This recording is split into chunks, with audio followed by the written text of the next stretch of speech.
February 7, 1964, a plane landed at New York's Kennedy Airport, and America would never be the same.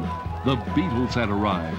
John, Paul, George, and Ringo were greeted by the screams of thousands of young fans who had turned out to welcome them. This was the beginning of Beatlemania. The Beatles brought new elements of melody and harmony to rock and roll in a completely original style.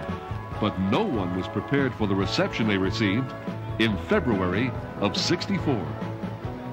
They had broken into Britain's top 40 2 years before with their song Love Me Do. Their manager, Brian Epstein, quickly cleaned up the Fab Four's act by replacing their tough James Dean-like image with matching suits and ties. The outrageous Beatle haircuts were meant as a spoof of the well-bred English schoolboy look. At the post-flight press conference, the Beatles' hair got almost as much attention as they did. How many are bald that you have to wear those things? All of us. I'm bald. You're bald? Oh, we're all bald. Don't tell anyone, please. I'm deaf and dumb, too. Aren't you afraid of what the American Barbers Association is going to think of you? Well, we've grown quicker than the English ones. We'll have a go in. Their appearance on The Ed Sullivan Show 2 days later made them instant icons across America. In 1964, the Beatles had 5 hits in the Billboard Top 10 at the same time. The Beatles and their music then went on to conquer the world. Their world tour made them international figures. And if this lineup doesn't look familiar, it's because drummer Jimmy Nicol was added for the Australian tour, while Ringo recovered from tonsil surgery. Have you been practicing up your Australian accents? No, Colin, not at all.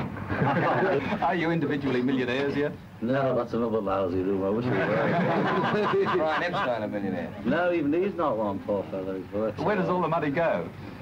Well, a lot of it goes to Her Majesty. She's a millionaire.